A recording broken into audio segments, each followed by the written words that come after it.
Venerable Swamijis who have come from different parts of India, Honorable Justice of the High Court of Kerala, distinguished persons who have come from different parts of India, and all the devotees who have assembled here for this great lecture and prayers. We are assembled in a very historical city of Kodungalur, which has a history of almost 3,000 years. This place got its name from Tamil words. Kodum means big, Azhi means port. So Kodungalur means big port. We Malayalis translated into Malayalam as Valiyazhi. There was a second port that was called Ilam Kalur. Ilam means small, Ilam Kalur, which we translated in Malayalam as Kochari. Kochari became Kochi. In 1353, the Kodungalur port was destroyed in a massive flood. But 3,200 years ago, Pharaoh Ramses of Egypt, when his mummy was found out, there was a lot of pepper inserted into the nose, ears, etc. of the Pharaoh. And it is called in Egyptian language as curry. Curry is the Tamil word for pepper. So that's why in Sangahala works we see curry endi poidum kappalgal pon endi thirigi varum. When we export pepper, this gold will come back. Now this curry has become a word in English language now. C-U-R-R-Y, curry. When you cook something with liquid inside, the Englishmen call it curry. Curry is a Tamil word. 3,000 years ago in the Bible, Solomon was constructing this great temple. So he ordered Indian ships, Tarshish ships, to bring things for the construction of the temple. And he was very fond of peacock feathers. And he used peacock feathers to decorate the holy and holy of the great temple of the Jews. The word used for peacock feathers is tuki. Tuki is the word in Tamil we call peacock togai. The togai Tamil word has become tuki in the Bible 3,000 years ago. Solomon ordered ivory to be brought from India, and ships from Kodungalur took this ivory to Jerusalem. So ivory is called in the Holy Bible as kalaf. Kalaf is actually the Sanskrit word for elephant, kalafam. The kalaf became elef in Greek, and later in English it became elephantum, big elephant it became. Solomon wanted to see a monkey. So from Kodungalur, we sent a monkey to Jerusalem. And Solomon calls this monkey in the Bible as Kafi. Kafi is the Sanskrit word for monkey. We call Hanuman Kabindran. So around 21 words, Tamil and Sanskrit, crept into the Bible 3,000 years back. So that is the old city of Kodungalur. And 1600 years back, Ilango Adigal came to this place. So he went to the temple, worshipped. Then he came out and he came to Madilagam temple. And if you read Chilappatikaram, it starts sitting on the pedestal of Madilagam temple. Madilagam temple in a padiyilirunnu Njanida ee grantham rachikukayanu. So Chilappatikaram starts with Madilagam temple, 4 kilometers from Kodungalur. So we are sitting in a place so historical to have our great yajna and yaga. And our yaga also should be historical. Years to come, it has to become very famous. When we talk about Sanatana Dharma, many people feel Sanatana Dharma is part of Hinduism or something like that. That is not history.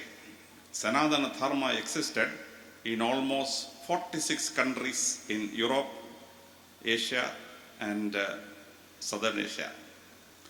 The oldest Hindu temple is discovered on the northern shore of the Caspian Sea, on the border between Ukraine and Russia. It was a 7,000-year-old Shiva temple with all the Shivalingas and everything placed. In 1986, a big snow landslide came, and when the snow was removed, they found out this temple. They did carbon dating, and they found it is 7,000 BC temple on the shores of the Caspian Sea. And for your information, Caspian Sea, the sea is named after Kashyapa Muni, the great lord of our Rigveda. Kashyapa Sagara became Caspian Sea. And later this Kashyapa migrated from Caspian Sea coast and came to Kashmir. The word Kashmir is derived from Kashape Mir, the hill on which Kashape lived. It has nothing to do with Islam. Kashape Mir is, the Kashmir is named after Kashyapa. Kazakhstan, Uzbekistan, Tajikistan, Turkmenistan, Kyrgyzstan, Afghanistan, all these countries are Hindu countries. Around 5,000 temples have been found out from these 7 countries. Even now, the temples are existing there. Afghanistan was the heart of Sanatana Dharma. All of us know that the mother of Duryodhana and the Kauravas was Gandhari, because she lived in Gandhara Desha. Gandhara means Kandahar. The present day Kandahar is Gandhara. She was a princess of Gandhara. Afghanistan even now had Sanskrit language. There are around 3,000 temples in Afghanistan. And after the Mahabharata war, this kingdom was destroyed. If you go to Iran, the word Iran itself is Aryanavaso, the place where Aryans live. The official language of Iran was Sanskrit. The great emperor who established the Iranian Persian Empire is Cyrus. Cyrus is actually the Sanskrit word Sarasa. The word was corrupted by the Greeks as Cyrus. His grandson, the great emperor of the Persians, Xerxes. Xerxes is Sanskrit word Saharsha. Saharsha was corrupted by the Greeks as Xerxes. His son, Artaxerxes, who married Esther of the Bible. And that was Artasaharsha, half son of Xerxes. The entire Persian Empire was using Sanskrit. It was Sanatana Dharma in the whole of Iran. If you go from Iran and reach Iraq, there is a great empire there, Kassites. Kassites spoke Sanskrit. They were worshipping Indra, Vitra and Varuna. Turkey, present day Muslim country Turkey. Turkey was a Hindu country. It was ruled by Hittites, Hidavia. And King David married Solomon's mother, Bathsheba, was a Hittite lady. In 1300 BC, there was an agreement between Hittites, the Turkish king, and the Kassites of Mitanni of Iraq. So the agreement starts. In the Bogoskoi records, you can read it in the net. You and me who believe in Indra, Vitra and Varuna, on behalf of them, agree on this agreement. This is the agreement. 3,300 years ago, Turkey was a Hindu country. Iraq was a Hindu country. And in Egypt, when you go there, you can see that all the gods of Egypt were exactly photocopy of our Hindu gods. And Egyptians had a great statue. We call it Sphinx, with a lion body and the head of a human being on the top. Sphinx. From there it came to Afghanistan and Iraq. There they called that statue Simhanara. And from there when it came to India, we call him Narasimha, head of the lion and body of the human being, one of the Dashavatars of Lord Vishnu. Almost 120 Narasimhas and Sphinx have been found from Egypt up to this place. When Alexander the Great reached Egypt, you read in us, 30 Hindus received him there. And the 12 girls who danced in front of Alexander the Great, all of them are Hindus. Even names are there in the Innas records. The greatest festival of Egypt is Ram Sita's festival, Ram and Sita's festival. And most of the kings of Egypt were called Ramesses II, Ramesses I after Rama. You go to Greece, the father-in-law of Helen of Troy in the Battle of Iliad is Hiram. He is called Ram. The Ram word is available in 16 countries. Our Lord Rama.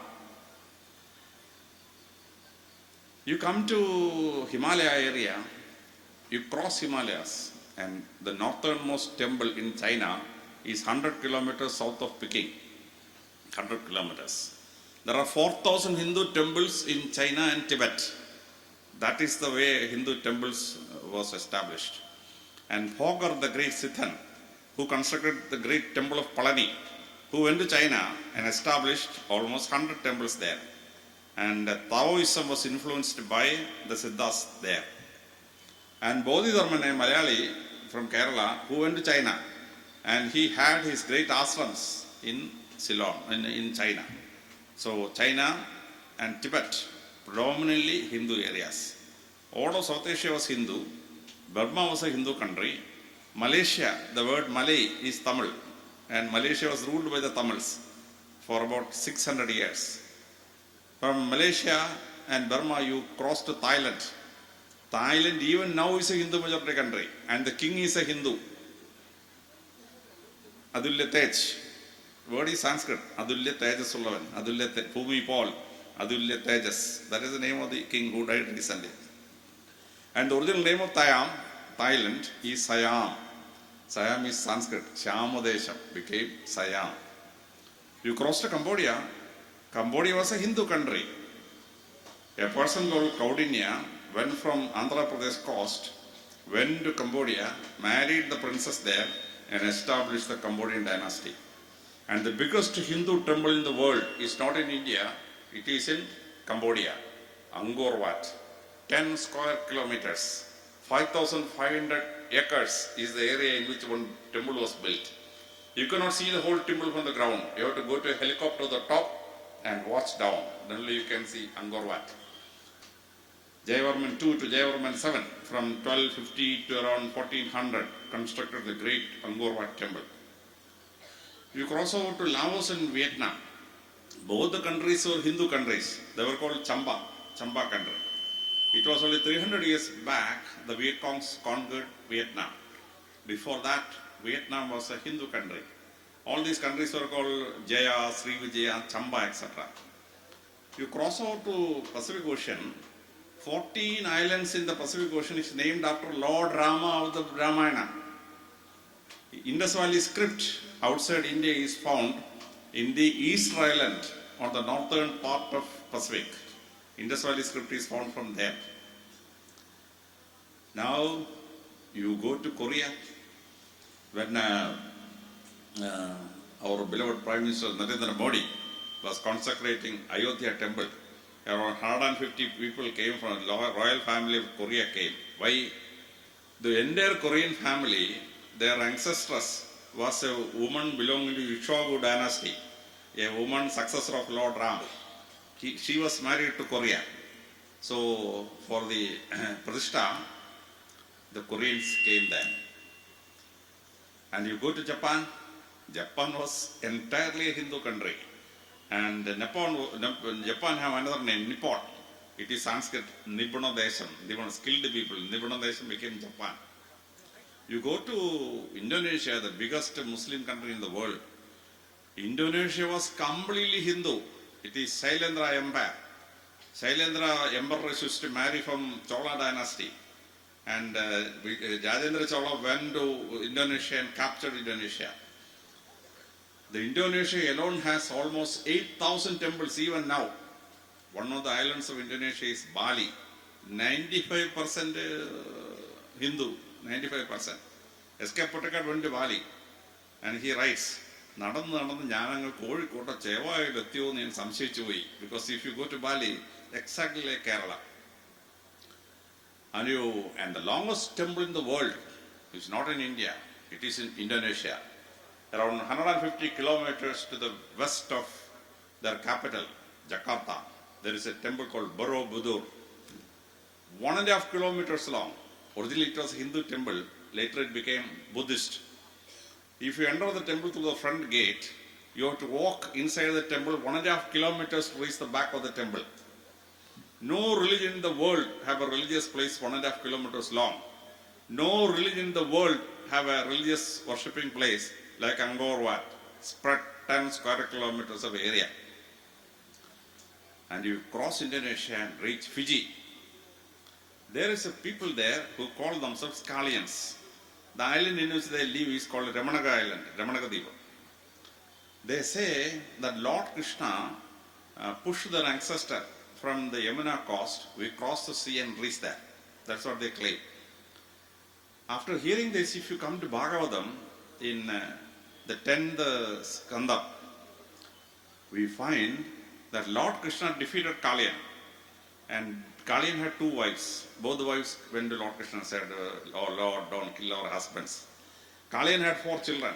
they ran to Lord Krishna and said, "Oh, please don't kill our father." Lord Krishna said, "I don't want to kill your father, but you cannot poison this river.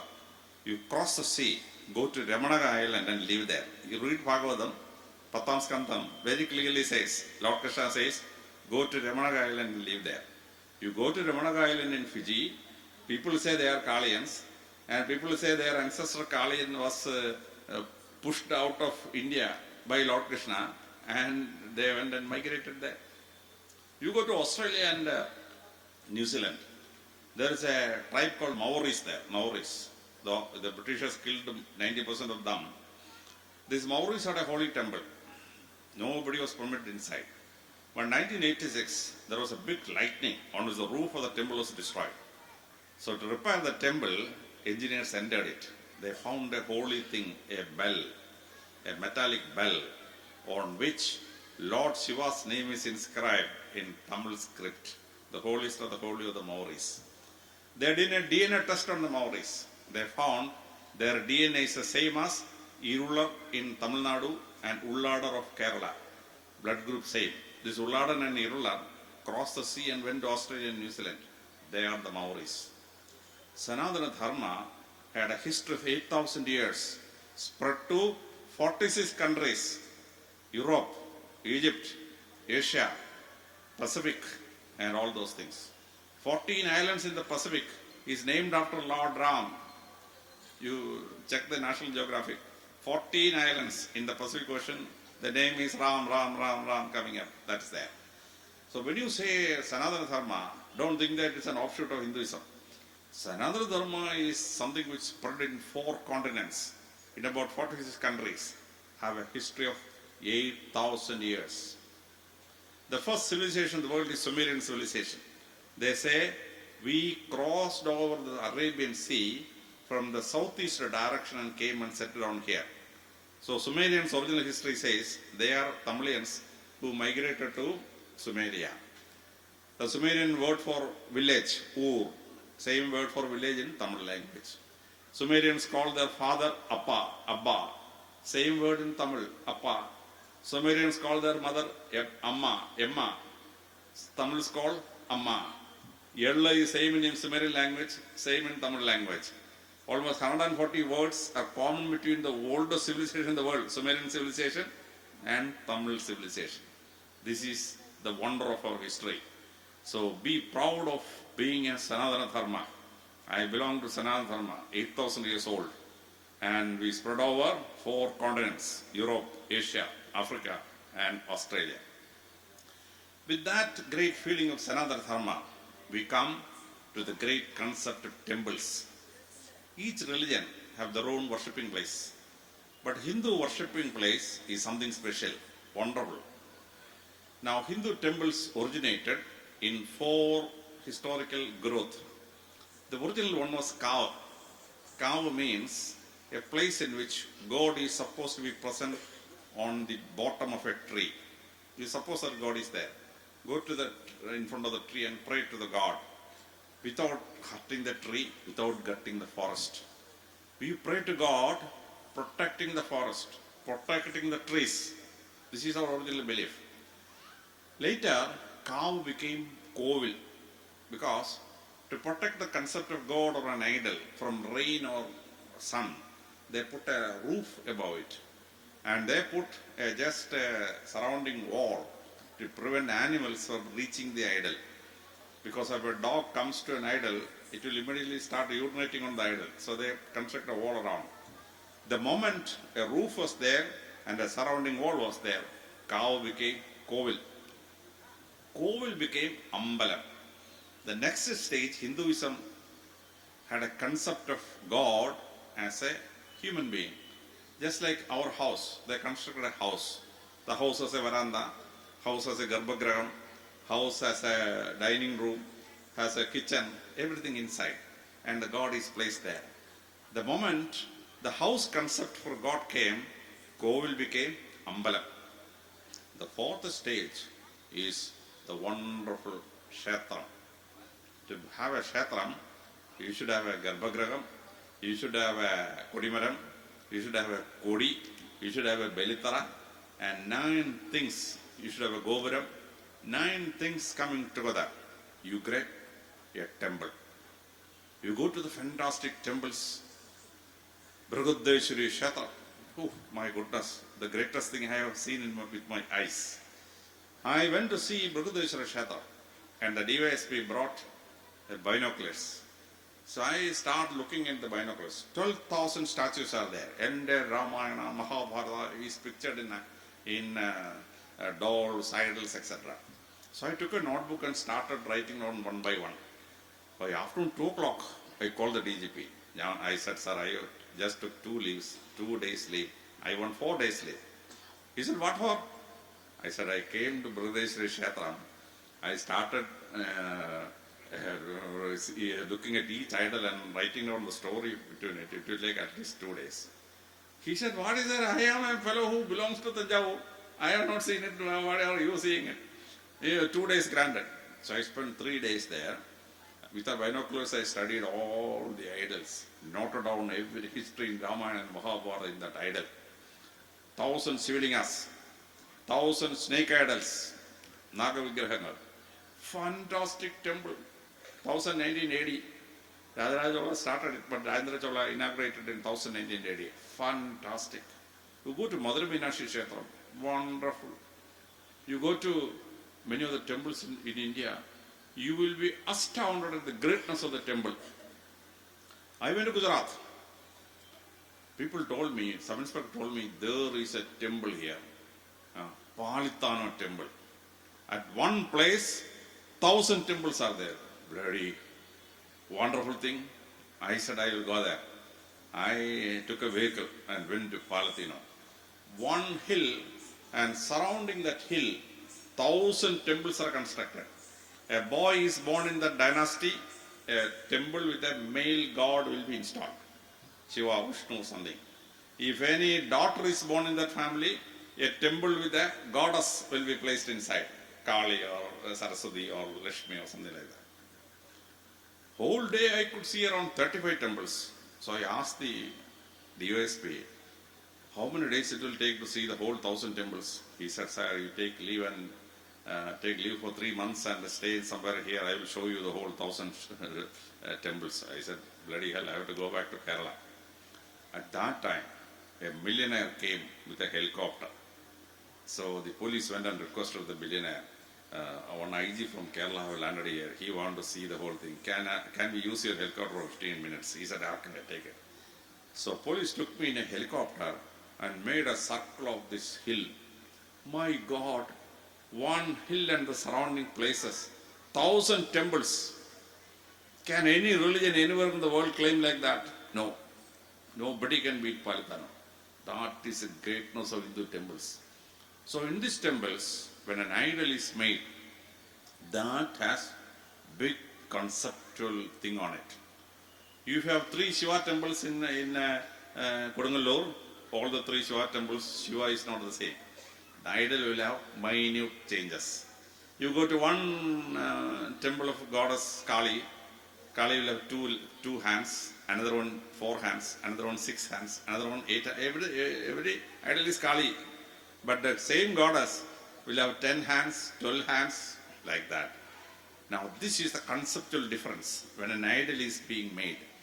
So each town may have different Shiva temples, different Vishnu temples, different goddess temples, but each one is different. To study each other's idol and its greatness, you should have a thorough study of your idol. Then only you will understand the difference between each one of them. You go to a Naga temple, you can see cobra like this. Now Naga, is it cobra? No, it is not cobra. You should understand what is Naga. Nagas were the ruling class in Afghanistan, in Pakistan. The Naga dynasty had their king called Taksha. In his name, Tarshashila, the famous university was there. You come to Pakistan, the famous Naga dynasty was there. One of the dynasties which ruled Magadha was Shishu Naga dynasty. The Triveni Sangam was ruled by a Naga dynasty. And in Mahabharata, at least 4 Naga dynasties are mentioned. In Tamil Nadu, there are Nagapattanam, Nagarur, Naga, this thing, Nagargovil, like that. There are 250 Nagar temples. You go to Cambodia, dynasty is Naga dynasty. You go to Thailand, dynasty is Naga. Now what is Naga? Naga is not snake. Naga has the concept when you have to understand, when you understand you are flabbergasted. Naga means essence of human life, the secret of life. Each one of you and me are born when father and mother had a copulation and the sperm comes out. What is the shape of the sperm? Sperm is like the snake. With the nucleus on the head, it will crawl inside the uterus, fertilize, and you and me are born.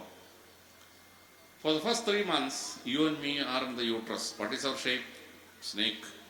It takes 90 days to have legs, hands, etc. started coming out of the snake form.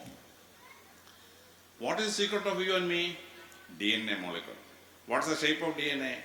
DNA is coming out of adenine, guanine, thymine, and cytosine. When ultimately this thing forms the DNA, DNA is shaped like 2 snakes copulating. Naga. DNA is shape. You get a disease, you go to a medical college. What is the symbol of medicine? You go to a medical college, you can see a cobra climbing up the tree. Cobra is the symbol of medicine. Cobra is a symbol of your secret of DNA. Cobra is a symbol of medicine. Curing your disease also is cobra.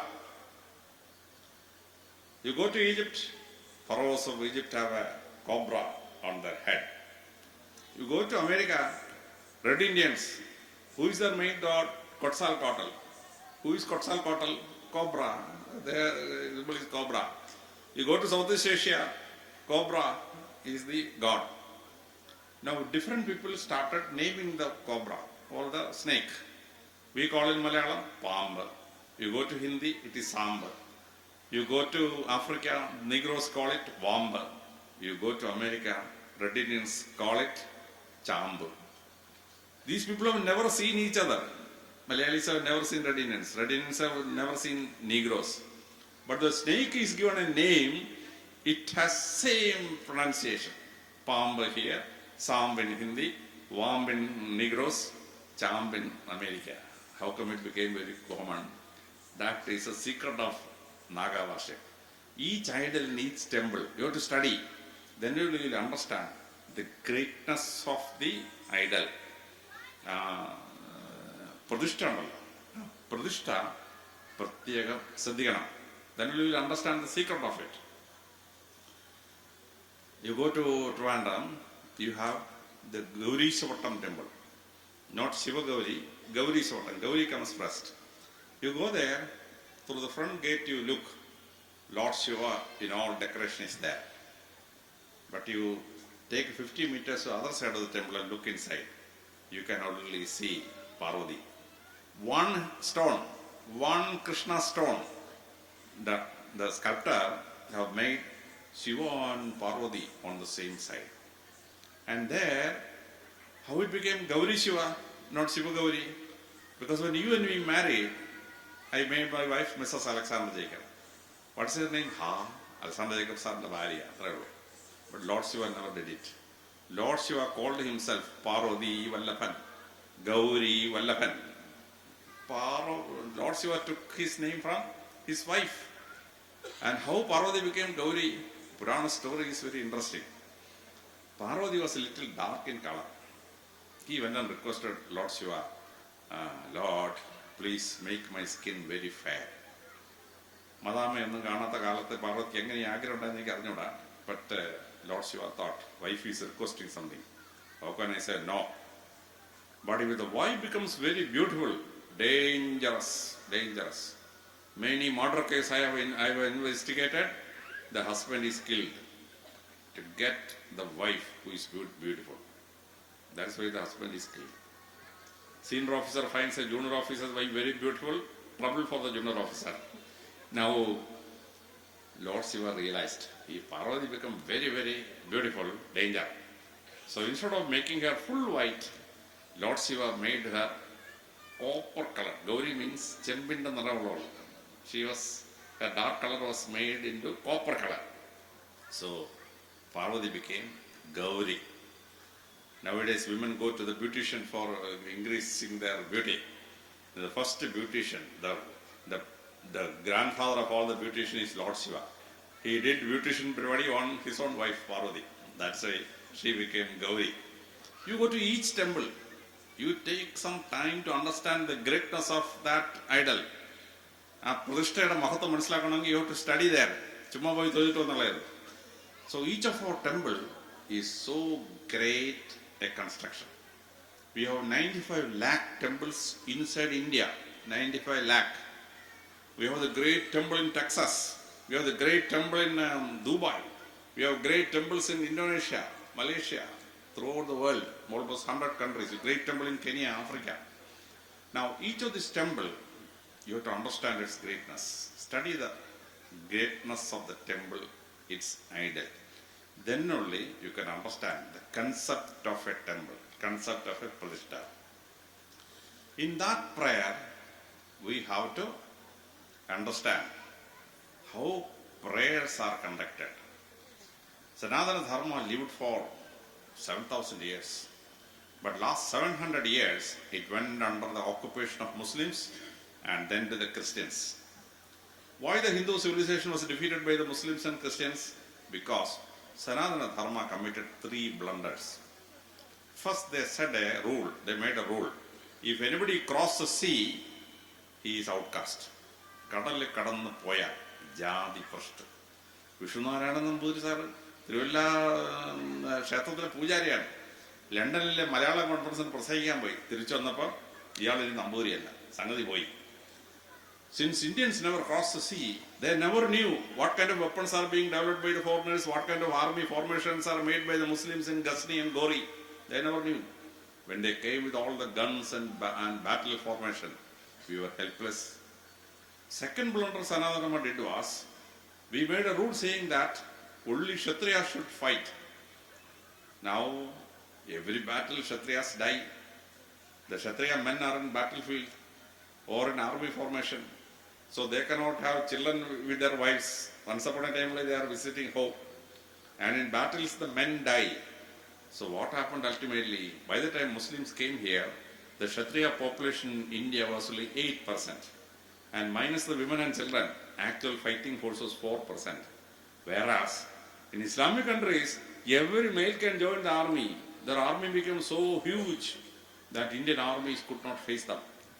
The third blunder Sanatana Dharma did was, after manual work etc. was given to some caste, knowledge was preserved in around 4% of the Brahmins.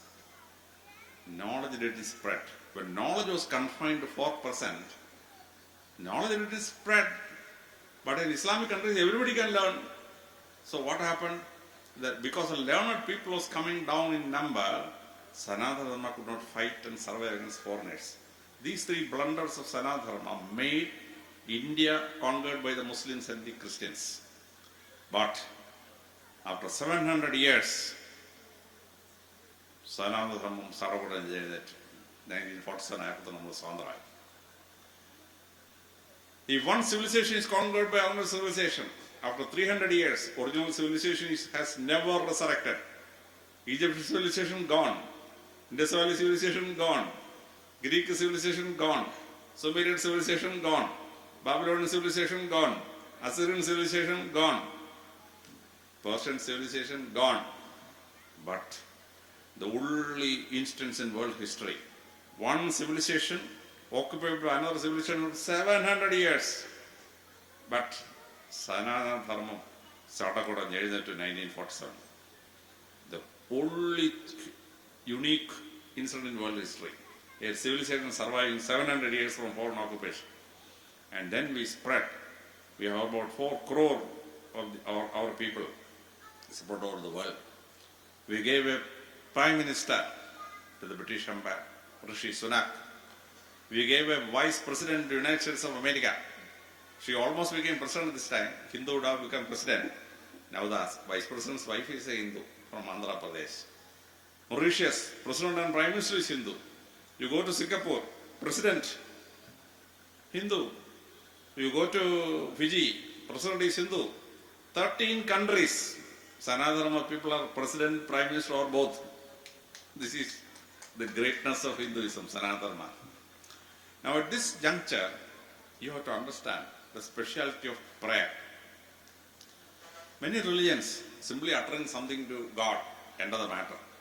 But Sanatana Dharma developed rituals. The greatness of each of the rituals you should understand. Now man tried to pray to God using 5 items.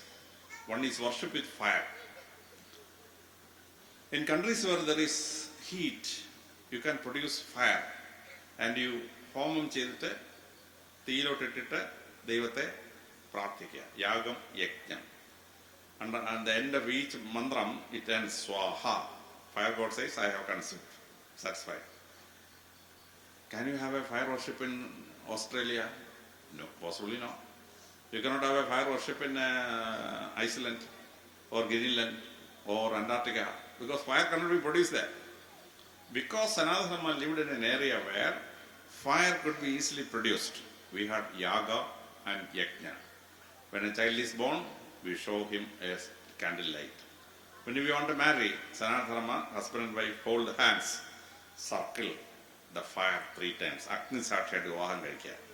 From our Agni Sakshi Vivaham, the English words husband and wife was created. In Sanskrit, Hasta Banda, husband and wife hold hands. Hasta Banda became husband in English language. In Sanskrit, we call the bride Bridasta. One who gave her hand to somebody is to hold. Bridasta became bride in English language. And when you die, you put the body in the fire god comes, take the sword to the heaven. The greatest thing Sanatana Dharma did to the world is this ajara. Putting the body in the fire and the body goes. If every Hindu started constructing tombs, 6 into 3, 18 feet would have gone. 140 crore people having 142 tombs with the 16 to 3, 18 feet gone. Half of India would have been tombs now. So Sanatana Dharma did a great thing to the world. When a person dies, put him in fire, let the dust become manure to the world. Greatness of Hinduism. Now, worship with fire. The second ajaram is worship with water. Wherever there is rivers, first civilizations were river valley civilization. And that river valley civilization had prayer with water. You get into the river, pray there, put the water to the top, pray to God. Worship with water. Now what happens? In river valley civilization it was possible. Can you have a worship with water in Sahara? No. Can you have worship with fire in Great Australian Desert? No. Can you have worship in with the water in the Atacama Desert? No. Because Sanatana Dharma happened to be in Sindhu, Ganga, Yamuna, Saraswati, etc., we had worship with water. Because Jesus Christ lived near a river of Jordan, he had baptism with water. Had he lived in Sahara, will there be baptism? No. So worship with water. Third one is worshipping with flowers. Hindus have a word called puja. Puva jabam. The first letters are added together. In Tamil, we have puja. Puvinte jabathinte aadeshrangal cherte puja in the vaakundaki. Worshipping flowers. You come to God, take your flowers, pour to God and say, "Oh God," and pray. Worship with flowers. It is possible because we live in a lush green vegetation area. Had he been born in Iceland or Greenland, can there be worship with flowers? No. If you are living in Sahara, can you have worship with flowers? No. But living in India, Afghanistan and Pakistan, and all this, a lot of water, lot of flowers. So worship with flowers. Fourth, Sanatana Dharma developed worshipping with fruits. You come with fruits, worship. Somebody come with a fruit, give it to Lord Rama. In Purana there is a lot of stories where fruits are offered. Fruits, very good way of prayer. Because India had a lot of fruits, we could do that. Agriculture produce. And the fifth one is praying to God with the dance and music. Dance and music. We had Bharatanatyam. We had Devadasis in every temple. They will come and dance before the God. അന്ന് ഈ പെണ്ണ് കാണലൊന്നുമില്ല. Dance ചെയ്യുന്ന പെണ്ണിനെ കണ്ടാൽ അവരുടെ ശരീരത്തിൻ്റെ measurement ഒരു അടി കെട്ടാമെന്ന് ചെറുക്കാൻ അറിയാമോ ഈ പെണ്ണിനെ മതിയെന്ന്. അപ്പം നല്ല കല്യാണം നടക്കുന്നത് ഈ ഡാൻസ് കണ്ടിട്ടാണ്. ഹിന്ദുവിസത്തിലെ പ്രാർത്ഥനയ്ക്കകത്തും നല്ല കല്യാണം നടക്കുന്നൊരു പരിപാടി ഉണ്ടാക്കി. അല്ലാതെ ഒരു പെൺകുട്ടിയുടെ ശരീരം കറക്റ്റ് അളന്നെടുക്കാൻ പറ്റുമോ ഡാൻസ് കാണാതെ? പിന്നെന്ത് പറ്റി? Worship with music. You go to God, have jabam, have great mantras being told, and God is worshipped. So Sanatana Dharma is lucky to have all the 5 forms of worship. Worship with fire, worship with water, worship with flowers, worship with agricultural produce, and worship with dance and music. Every day morning, Padmanabha Swami rises up, hearing Padmanabha Kirtan. Ireman Thambi wrote Padmanabha Kirtan. With that only Padmanabha Swami will rise up. You go to Sabarimala, before the last prayers are done, Harivarasana. Then Ayyappa slowly sleeps. What a concept. God wakes up with music, God goes to sleep with music. Wonderful. And Hinduism created mantras and chants so pregnant with meaning, so pregnant with meaning. You go and take one mantra, just five letters, but to explain the meaning of that, you take 150 pages. You take Gayatri mantra, oh my goodness, five lines. I have spent almost 3-4 days studying this Gayatri mantra. I have read all the books on Gayatri mantra. Shiva Gayatri or the normal Gayatri, worshipping sun, but so pregnant with meaning. Any mantra you will take days and months to understand what is that mantra. And then you start singing before God, your Karnataka Sangeetam or Hindustani Sangeetam. Now take each Karnataka Sangeetam. You are praying to God. Samajavargamana, you hear. What's the meaning of that thing? Lord Krishna, you come like a decorated elephant of the royal prince. And you play your music, and your music is so heartening that my heart vibrates hearing your music. സാമജ വരകമന എന്നൊരു പാട്ട് അങ്ങോട്ട് കേൾക്കുമ്പോണ്ടല്ലോ എൻ്റെ അർത്ഥം ഒന്ന് മനസ്സിലാക്കി നോക്കി. എന്തൊരു അർത്ഥം ആ പാട്ടിന്. നഗുമോ എന്ന് പറഞ്ഞ പാട്ട്. എന്തോ ഈ നഗുമോ എന്ന് പറഞ്ഞാൽ ദൈവമേ ഞാൻ എന്നും പ്രാർത്ഥിച്ചിരുന്നു, നീ എന്നോട് ക്ഷമിച്ചു. പക്ഷെ ഇന്ന് നീ എന്നോട് ക്ഷമിക്കാത്തതിന് താമസിക്കുന്നില്ല ഭഗവാനെ. എന്താ ഈ താമസത്തിന് കാരണം? അതാണ് ആ പാട്ടിന്റെ അർത്ഥം. നഗുമോ എന്ന് തുടങ്ങുന്ന ഗാനം. ശങ്കര നാദശരീരാപര, oh God, you are formed like music, and how come your music is exhilarating my heart. സംഗീതത്തിന്റെ ഒരു പാട്ടാണ് ഈ ശങ്കര നാദശരീരാപര എന്ന് പറഞ്ഞ പാട്ട്. ഓരോ കർണാടക സംഗീതം എടുത്തു നോക്കി ഈശ്വരനെ പ്രാർത്ഥിക്കാൻ വേണ്ടി ഉണ്ടാക്കുന്ന ആ രാഗം, അതിനർത്ഥം മനസ്സിലാക്കുന്നത് ഗംഭീരമാണ്. പക്ഷേ കർണാടക സംഗീതം പാടുന്ന ആളുകളൊന്ന് കുറച്ച് ഞരക്കോ മൂടലോ ഒക്കെ ആക്കിയിട്ട് അത് കേൾക്കുന്നതിന് എന്തോന്ന് ഒരു മനസ്സിലാകത്തില്ല. അതാണ് ഈ സംഗീതത്തിൻ്റെ കുഴപ്പം. പക്ഷെ നിങ്ങളൊരു കാര്യം ചെയ്യണം, സഗ്രഹം എടുത്തിട്ട് ഓരോ വരിയുടെ അർത്ഥം ഒന്ന് പഠിച്ചു നോക്കി. ഈശ്വരനെ പ്രാർത്ഥിക്കാൻ വേണ്ടി സംഗീതത്തെ ഹിന്ദുക്കൾ ഷേപ്പ് ചെയ്തിരിക്കുന്നത് എന്തൊരു അർത്ഥമാണ്. What A fantastic thing is Carnatic music. What A fantastic music is Hindustani music. And you come to Kerala, when the Shaivites and the Vaishnavas are fighting, Malayalis made a wonderful equation. To bring the Shaivites and Vaishnavas together, we created a story, Harihara Sudan. In Puranas that story is not there. So Harihara Sudan was born, and we said that is Ayyappa. Savariyala Ayyappa is Harihara Sudan. So Vaishnavas and Shaivas got together, and with that we created a dance form, Mohiniyattam. Rest of India do not have Mohiniyattam. Malayalis designed this Mohiniyattam to the whole world. A prayer form in music and dance. Wonderful thing. Can any religion do it?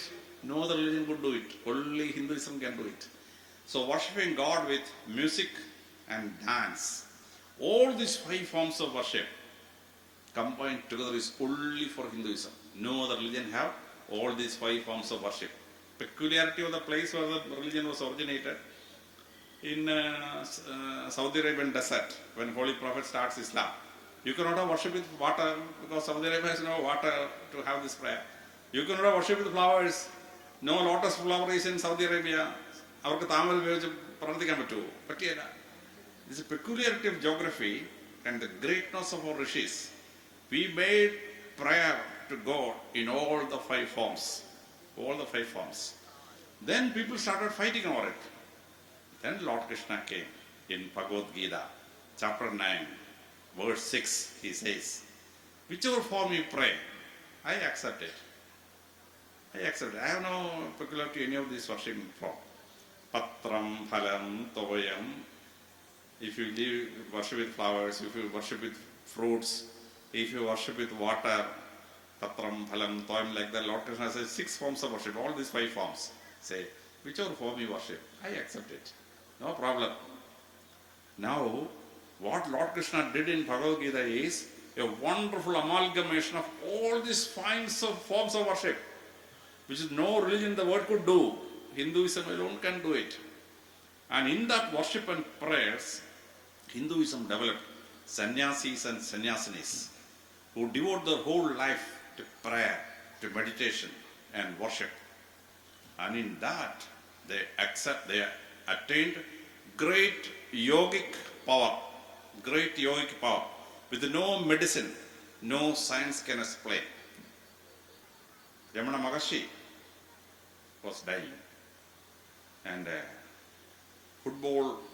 football-sized fireball came out of his chest, went about 50 feet height, went inside the temple and merged with the God. Now, one of the person who was present at that time was Nityadayana Guru Nityadayana. I was DAG, and we had a DAG's conference in Uti. So I took the trouble of going to Fernhill, where Nityadayana was living. So I asked him, Sir, Sannyasi, I have heard that you have seen this. Can you describe it? He said, yes, I was 20 years old, 1950. I went to see Ramana Maharshi. Then they told that he was very ill, nearing death and all. Then suddenly I found around 2,000 people were seeing, including me, that the fireball came out of his chest and went and merged into the God. Wonderful power. The Yoga Shastra, the Britishers suspected. So they wanted to test. So they asked Panduranga Rao, one of the great yogic sannyasis of India, can you prove that yoga can do some wonders? He said, okay, I can prove, come. So they came with an ECG machine and put in there his body, Panduranga Rao. He was 64 years old. Can you change with your yoga, your heart rhythm? He said, yes. You just count. So his pulse came down from 74, 64, 54, 44, 34, 24. Then the doctor shouted, oh, this fellow will die now. Panduranga Rao said, don't worry, I will show you the opposite. Then the pulse started becoming 74, 84, 94, 104, 115, 124, 134. The doctor again started shouting. According to medical science, Panduranga Rao shouted, die. Then Panduranga Rao said, do you want to see it as 0? They said, it's not possible. Connect the ECG. What happened? ECG fluctuation, T-wave deflection suddenly came to a straight line. According to medicine, fellow is dead. Doctor said, our experiment have failed, the fellow has died. Panduranga smiled and said, don't worry, man. This is all yoga. I have Patanjali Yoga Sutra, I am practicing that. The whole thing was recorded, and you can check BBC World Service, that net. The whole experiment is put in the BBC World Service. Now, according to modern medicine, nobody can control the heartbeats. It is involuntary muscle. But in yoga science, you will control involuntary muscles, as Panduranga Rao showed. Dhirendra Brahmachari went to Moscow. And at that time, Russia, India was very close because of the 1971 Accord. He expressed a wish to go to Siberia. So the Russian scientist took him to Siberia. Siberia temperature was minus 56. The Russians who were born in Siberia have 3 layers of woolen cloth And when they take the breath inside and coming out, നമ്മുടെ iron കെറ്റിലിനകത്തുനിന്ന് ഇത് വരുന്ന പോലെ വരുന്നത്. ധീരേന്ദ്ര ബ്രഹ്മചാരി ഒരു ചെറിയ മുണ്ടും ഒരു മേൽമുണ്ടും എടുത്തിട്ടുള്ളൂ. റഷ്യൻ ശാസ്ത്രജ്ഞർ പറഞ്ഞു, ചത്തു, you will die. Don't worry, I am a person who knows yoga. Russian scientists, communists, they asked, how is it possible? He said, in yoga science, I have prevented my body from giving out heat from my body. And I have insulated my skin so that the cold will not enter my body. 45 minutes, Dhirendra Brahmachari stood in Siberia, minus 56 degrees centigrade, with no woolen cloth. Russian scientists flabbergasted. This is yoga. If you practice yoga, you can do something which no medical science, no science can prove. I was DIG Northern Range. Then the border conference of DIGs was there. First it was in Calicut, then it was in Mandya, in the southern part of Karnataka. And after the meeting I was coming out, a DYSP came and told, sir, I heard that you are very, very fond of this spiritual experience. I said, he said, there is a sannyasi here who can absorb sunlight into his body and emanate it in the night. I said, how is it possible? I want to see. So DYSP took me there, Mandya. This Hindu sannyasi, his house was no electric connection. I reached there by around 5:45, 6. Dusk was slowly coming in. I found the sun rays becoming balls-like thing and entering the house. And the sannyasi was sitting in the veranda, and his body was absorbing this light. And after 6:15, his body was emanating this light out, just like an electric bulb. An Australian lady was there. He told, I will see that the sannyasi is exposed. She took a camera and started filming. Because you can mesmerize only human beings. You cannot mesmerize camera. She took the photo and said, oh, this is wonderful. This is real. She sent that photo to my computer. I was flabbergasted. Modern science, modern medicine never believe that sun rays can be absorbed into the body and sun rays can be emanated from the body. This is Hindu yoga science. If you have yoga, this yogasana is only third stage. You go up to, there are up to 8 stages, wonderful stages. I went to Triveni Sangamam and I touched the water, my whole body. രോമം എഴുന്നേറ്റുന്നു. കാരണം വേദവ്യാസൻ കുളിച്ച, ആയിരക്കണക്കിന് സന്യാസിമാർ സ്നാനം ചെയ്ത അതേ ത്രിവേണി സംഗമത്തിലാണല്ലോ ഞാൻ നിൽക്കുന്നത്. ഞാൻ എൻ്റെ മനസ്സിലോട്ട് ധരിച്ചപ്പോൾ തന്നെ ഞാൻ വികാരം കൊണ്ട്, രോമാഞ്ചം കൊണ്ട് എൻ്റെ രോമങ്ങളൊക്കെ ഇങ്ങനെ എഴുന്നേറ്റ് നിന്ന്. അപ്പോൾ അവിടുത്തെ DYSPനോട് പറഞ്ഞു, sir, there is one Rishi inside that cave. You have big great powers. എനിക്കിങ്ങനെ വല്ലതും കേട്ട പിന്നെ ആ സന്യാസി കാണാതെ രക്ഷയില്ല. അപ്പോൾ ഞാനും പിന്നീട് പഞ്ചാബ് DGP സുമേർ സിംഗ് സൈനിയും നമ്മുടെ ആന്ധ്രയിലെ റാവുവും കൂടെ went inside the cave. 90% naked sannyasi. When we went and sat there, he looked at our faces very closely. Then he took 3 papers, noted down something and gave it to each one of us. Please put it in your pocket. So we kept it in the pocket. We started conversing with him. Oh my goodness, encyclopedia the highest order. That sannyasi was such a knowledgeable guy. I was really wonderstruck. After about 40 minutes, we said, Swami, thank you very much. We are going. He said, think one sentence in your mind. I asked, which language? Whichever language you want, you just think. So I thought God is love from Bible. Sumir Singh Saini was a Sikh. So he remembered one sentence from the Guru Granth Sahib, their holy book. And the third one memorized one stanza of Kabir's great Doha. He asked, all of you completed? Okay. Then take the note from your pocket. I took the paper out. God is love is written there. And Sumir Singh Saini took the paper out of the pocket. Guru Granth Sahib is written there. And this third officer took the paper out. Kabir's Doha is written there. 40 minutes before, we thought about our sentence. Swami anticipated the sentence we are going to think in 3 languages. English, Sikh the Gurubani and Hindi. How is it possible?